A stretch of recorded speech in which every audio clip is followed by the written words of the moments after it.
Ya Allah, Engkau mengendaki agar kami selalu hidup rukun dan bersatu padu membangun gereja-Mu. Kami mohon semoga kami semakin berkembang dalam cinta kasih yang merupakan pengikat persatuan, baik di antara kami maupun antara kami dengan Dikau. Ya Allah yang Maha Kasih, bersama anak-anak kami yang akan menerima komuni pertama dan kedua orang tua mereka, kami memohon kepadamu, berkenanlah Engkau memberkati persiapan mereka, berkenanlah Engkau memberkati kedua orang tua mereka yang mendampingi agar mereka dapat siap menerima tubuh Kristus yang pertama kalinya. Bapa yang Maha Kasih, kami juga berdoa untuk Maria Magdalena Denok yang sudah Kau panggil. Terimalah dia dalam keabadian setelah membersihkan jiwanya dari segala dosa. Demi Yesus Kristus Putra-Mu, Tuhan dan pengantara kami, yang hidup dan berkuasa bersama Bapa dan Roh Kudus, Allah sepanjang segala masa. Amin. Kita mendengarkan sabda Tuhan.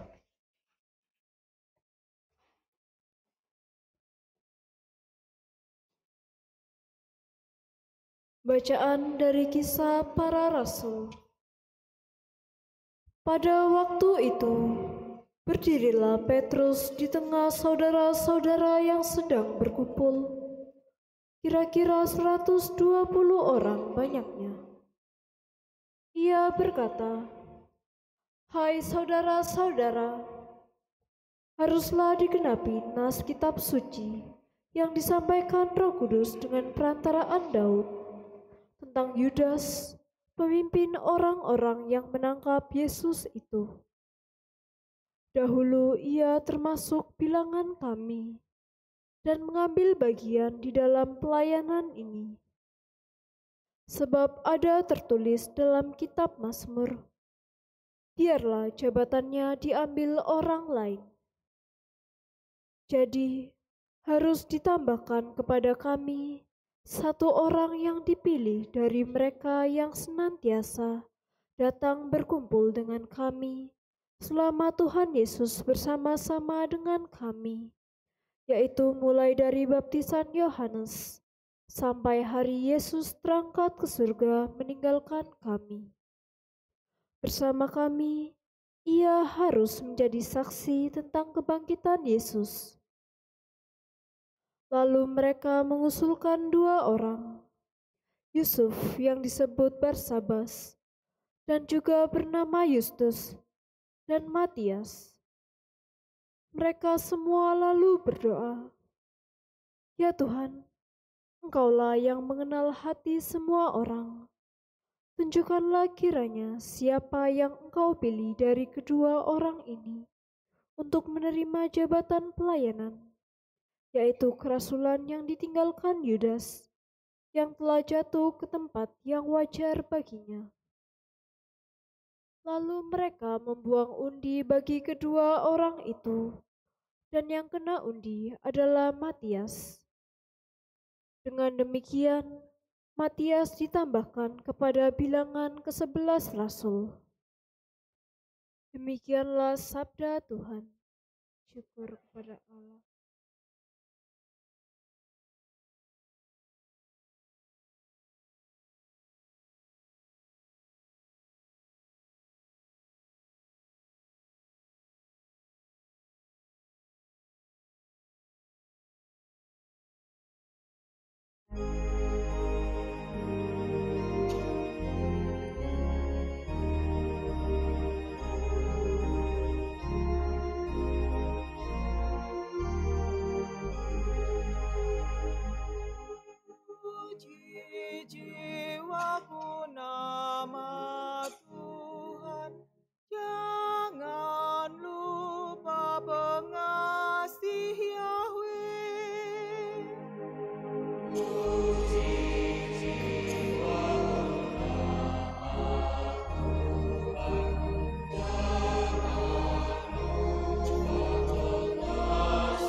Pujilah namanya yang kudus, hai segenap batinku.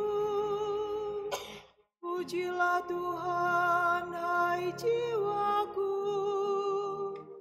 Janganlah lupa akan segala kebaikannya. Puji jiwaku nama Tuhan. Jangan lupa mengasihi Yahweh. Setinggi langit dari bumi, demikianlah besarnya kasih setia Tuhan atas orang-orang yang takut akan Dia. Sejauh timur dari barat, demikianlah pelanggaran kita dibuangnya. Puji jiwaku nama Tuhan, jangan lupa mengasihi Yahweh. Tuhan sudah menegakkan tahtanya di surga, dan kerajaannya berkuasa atas segala sesuatu. Pujilah Tuhan, hai malaikat-malaikatnya. Agungkanlah Dia, hai pahlawan-pahlawan perkasa yang melaksanakan firman-Nya. Puji jiwaku nama Tuhan, jangan lupa mengasihi Yahweh.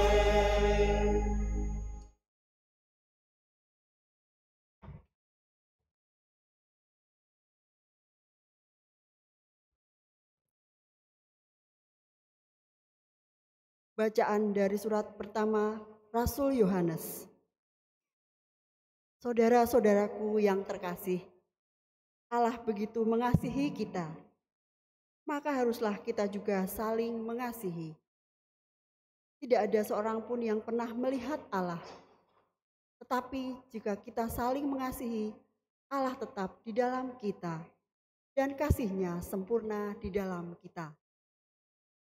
Beginilah kita ketahui bahwa kita berada di dalam Allah dan Dia di dalam kita, yakni bahwa Ia telah mengaruniai kita mendapat bagian dalam Roh-Nya. Kami telah melihat dan bersaksi bahwa Bapa telah mengutus Anak-Nya menjadi juru selamat dunia. Barang siapa mengaku bahwa Yesus adalah Anak Allah, Allah tetap berada di dalam Dia dan Dia di dalam Allah. Kita telah mengenal dan telah percaya akan kasih Allah kepada kita. Allah adalah kasih, dan barang siapa tetap berada di dalam kasih, ia tetap berada di dalam Allah dan Allah di dalam Dia. Demikianlah sabda Tuhan.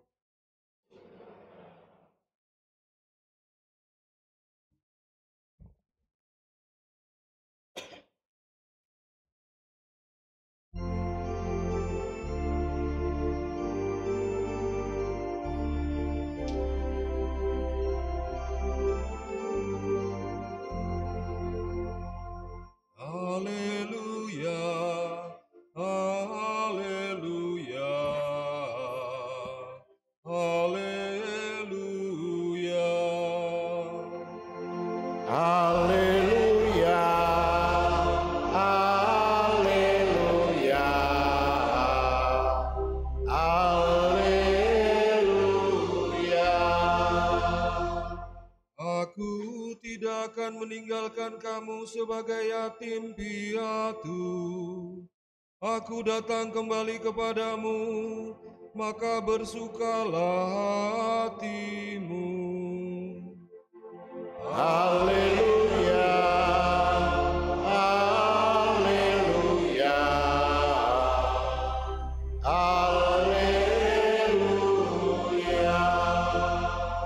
Tuhan bersamamu. Inilah Injil Yesus Kristus menurut Yohanes. Dimuliakanlah. Dalam perjamuan malam terakhir, Yesus menengadah ke langit dan berdoa bagi semua murid-Nya. Ya Bapa yang kudus, peliharalah mereka dalam namamu, yaitu namamu yang telah Engkau berikan kepadaku, supaya mereka menjadi satu sama seperti kita. Selama aku bersama mereka, aku memelihara mereka dalam namamu yang telah Engkau berikan kepadaku. Aku telah menjaga mereka, dan tidak ada seorang pun dari mereka yang binasa, selain dia yang telah ditentukan untuk binasa, supaya digenapi yang tertulis dalam kitab suci. Tetapi sekarang aku datang kepadamu. Aku mengatakan semuanya ini sementara aku masih ada di dalam dunia, supaya penuhlah sukacitaku di dalam diri mereka. Aku telah memberikan firman-Mu kepada mereka, dan dunia membenci mereka, karena mereka bukan dari dunia, sama seperti aku bukan dari dunia. Aku tidak meminta supaya Engkau mengambil mereka dari dunia, tetapi supaya Engkau melindungi mereka dari yang jahat. Mereka bukan dari dunia, sama seperti aku bukan dari dunia. Kuduskanlah mereka dalam kebenaran. Firman-Mu adalah kebenaran. Sama seperti Engkau telah mengutus aku ke dalam dunia, demikian pula aku telah mengutus mereka ke dalam dunia. Aku menguduskan diriku bagi mereka, supaya mereka pun dikuduskan dalam kebenaran. Demikianlah Injil Tuhan. Terpujilah Kristus.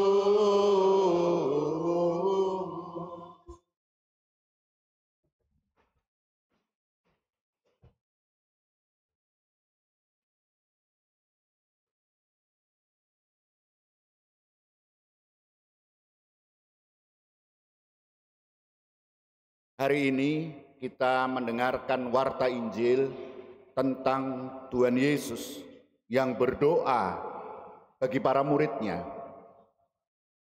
Doa Tuhan Yesus berisi sebuah harapan, dan harapan itu lahir dari situasi konkret. Bagaimana situasinya? Tuhan Yesus tahu persis bahwa situasi hidup para murid-Nya sangat sulit. Mereka akan dibenci, ditolak oleh banyak orang, seperti halnya Tuhan Yesus sendiri ditolak, dibenci, dan kemudian dihukum disalib. Maka para murid-Nya pun menghadapi masa depan yang sulit. Oleh karena itu Tuhan Yesus berdoa yang isinya harapan. Ada dua harapan. Yang pertama, agar mereka bersatu hati. Ya Bapa yang kudus, peliharalah mereka dalam namamu, yaitu namamu yang telah Engkau berikan kepadaku, supaya mereka menjadi satu sama seperti kita. Menjadi satu. Tuhan Yesus berdoa agar para murid-Nya tidak tercerai-berai, terpecah belah, namun tetap menjadi satu hati, satu jiwa, sehati sejiwa. Menghadapi situasi hidup yang sulit, mereka tidak terpecah belah. Tidak terkacaukan persatuan mereka. Itu yang pertama. Yang kedua, Tuhan Yesus berdoa, aku tidak meminta supaya Engkau mengambil mereka dari dunia, tetapi supaya Engkau melindungi mereka dari yang jahat. Para saudara, Tuhan Yesus tidak berdoa agar yang jahat dihancurkan, agar yang jahat dibersihkan dari muka bumi, tetapi melindungi para murid dari yang jahat. Artinya para murid diberi kekuatan untuk menghadapi yang jahat. Bapak, Ibu, dan para saudara, kita dapat belajar dari doa Tuhan Yesus ini yang isinya adalah harapan akan masa depan yang lahir dari situasi yang dihadapi dan dihidupi oleh para murid saat itu. Pertanyaannya adalah, Apakah doa Tuhan Yesus ini terkabul? Apakah doa Tuhan Yesus ini terkabul? Apakah doa Tuhan Yesus itu manjur seperti yang kita harapkan? Kita berdoa lalu terjadi dua hal, ya dan tidak. Ternyata para pengikut Tuhan Yesus terpecah belah sejak awal. Sampai hari ini, para saudara, kira-kira ada 34.000 denominasi murid-murid Tuhan Yesus di luar gereja Katolik. Terpecah belah tidak karu-karuan. Sulit untuk bersatu. Bahkan pernah dalam sejarah, murid-murid Tuhan Yesus saling membunuh satu sama lain. Saling menghabisi satu sama lain. Ternyata para murid Tuhan Yesus juga tidak terlindungi dari yang jahat. Bahkan para murid Tuhan Yesus menjadi tokoh-tokoh kejahatan yang hebat. Sampai hari ini. Kalau kita lihat di dalam media, nama orang-orang Katolik, orang Kristen yang jadi penjahat di negeri ini banyak sekali. Banyak sekali. Tidak terkabul nampaknya. Tapi juga terkabul. Karena sampai hari ini gereja yang satu, kudus, Katolik, dan Apostolik masih kokoh, bersatu kuat. Meskipun dihantam berbagai macam perpecahan. Sampai hari ini masih kokoh kuat dan terlindungi dari segala kejahatan, baik dari dalam maupun dari luar yang menggempur. Lalu mengapa terkabul dan mengapa tidak? Kembali Bapak Ibu dan para saudara, karena doa Tuhan Yesus berupa harapan, berisi harapan, kembali kepada sikap para murid Tuhan Yesus sendiri yang menjadi alamat doanya. Apakah sungguh memperjuangkan harapan Tuhan Yesus yang dinyatakan lewat doanya ini? Bacaan kedua membantu saya dan para saudara untuk menemukan makna harapan Tuhan Yesus. Allah begitu mengasihi kita, maka haruslah kita juga saling mengasihi. Tidak ada seorang pun yang pernah melihat Allah. Tetapi jika kita saling mengasihi, Allah tetap di dalam kita dan kasih-Nya sempurna di dalam kita. Allah adalah kasih, dan barang siapa tetap berada di dalam kasih, ia tetap berada di dalam Allah dan Allah di dalam dia. Tidak usah kita banyak bicara, ketika kita hidup saling mengasihi, pasti Allah di dalam kita. Doa bukanlah kata-kata, bukanlah proposal yang diajukan kepada Tuhan setiap kali kita mengajukan proposal permohonan. Tetapi doa adalah hidup itu sendiri terutama. Doa adalah hidup itu sendiri terutama. Jika hidup saling mengasihi, Allah diam di dalam kita. Apakah Allah hidup dalam kata-kata yang kita doakan? Kalau kita berdoa rosario misalnya, Salam Maria mati amin, Salam Maria mati amin, begitu cepat sekali. Mati amin, mati amin. Apakah itu ada Allah di dalamnya? Apakah tidak otomatis bibir kita yang bergerak-gerak dan menghasilkan bunyi? Dan apakah benar Allah hidup dalam hidup kita setiap hari? Bacaan pertama jelas mewartakan bahwa para rasul dihidupi oleh Allah karena mereka mengasihi. Mereka berdoa memilih pengganti Yudas Iskariot. Ada dua calon, Barsabas dan Matias. Dua-duanya baik. Setelah diundi, Matias terpilih. Sederhana, berdoa kemudian diundi, selesai. Tidak berbelit-belit, sederhana sekali. Orang yang hidup di dalam kasih gampang menyelesaikan masalah.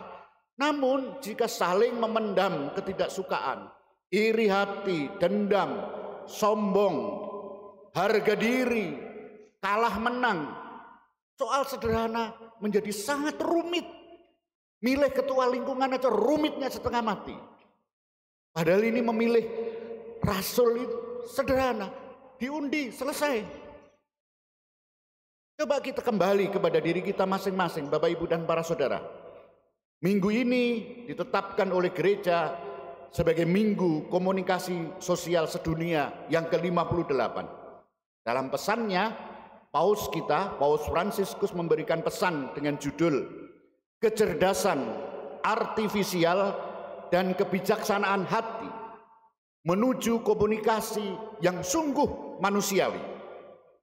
Pesan Paus ini menanggapi kemajuan teknologi komunikasi yang sangat pesat dengan lahirnya kecerdasan buatan atau kecerdasan artifisial. Kita mau tanya apa saja di komputer selesai, di internet terjawab semua. Sehingga skripsi para sarjana sekarang banyak yang kemudian mengambil dari situ dan plagiat-plagiat dari situ. Gampang sekali, kita mau mencari apa? Mungkin tahun-tahun depan nggak perlu guru. Kita tanya saja di internet selesai. Mungkin kita nggak perlu dokter, tanya saja di internet kita dapat obat. Bapak, Ibu, dan para saudara, Paus mengingatkan kepada saya dan para saudara, manusia bisa kaya di bidang teknologi, tetapi miskin dalam kemanusiaan.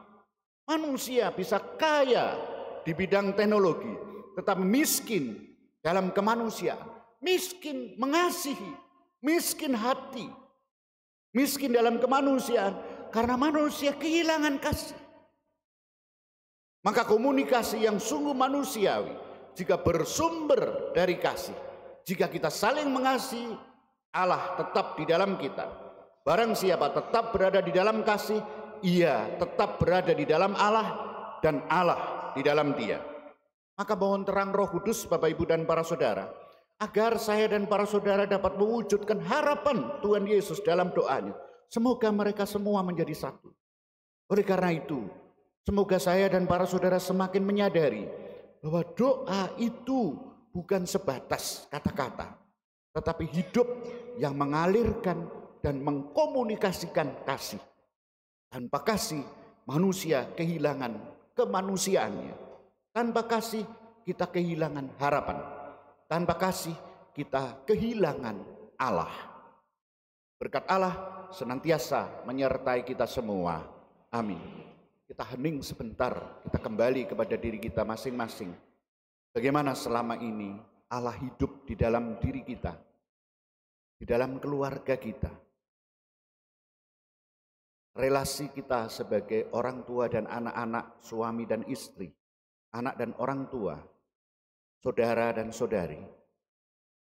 Benarkah Allah hidup di dalamnya? Di lingkungan kita, di paroki kita. Indikatornya sederhana, mengasihi. Dan kasih selalu membutuhkan korban. Dan korban itu selalu menyakitkan. Benarkah Allah hidup di tengah keluarga kita, diri kita, lingkungan kita, paroki kita? Jangan-jangan yang menghidupi keluarga kita adalah harga diri, kekecewaan, menang kalah, iri hati. Bagaimana dengan kita?